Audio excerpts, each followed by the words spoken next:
Breaking the wall of clean cooking and energy.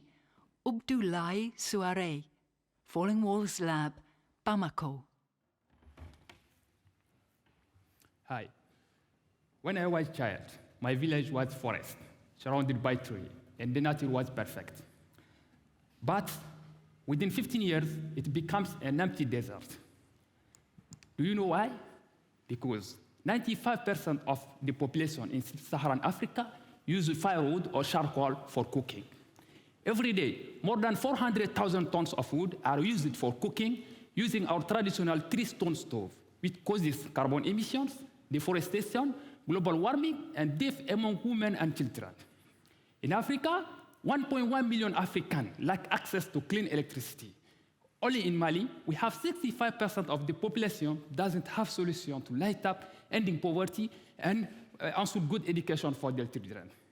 Nowadays, Green Energy Lab has found two solutions to break the wall of access to clean cooking, sustainable energy, and stop deforestation. First, we convert waste heat into energy.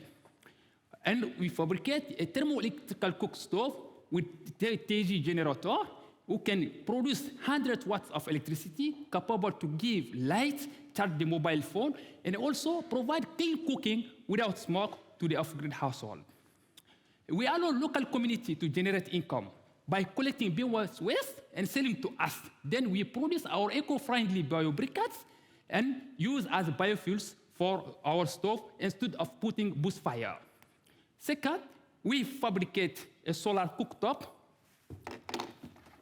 which works in the principle of electromagnetic induction by heating the cooking vessel directly, powered by 12-volt DC battery, and also connected to the solar panel, who can give clean electricity to charge the mobile phone, and also provide clean cooking without smoke, without charcoal, without gas, nor kerosene to the off-grid household.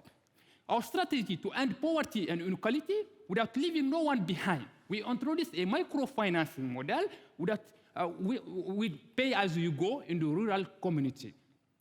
Our solution benefits women and children who can generate income, access to clean cooking without smoke, 4 times faster than our traditional cook stove, and save 1.1 million lives of people. Access to sustainable and digital energy, and also action for climate to reduce carbon emissions and stop deforestation. Winning this prize will allow us to develop more our technology in waste heat recovery into energy from the traditional bakery, from the stove, from the motors, and reduce greenhouse gas emissions to save our planet. Thank you.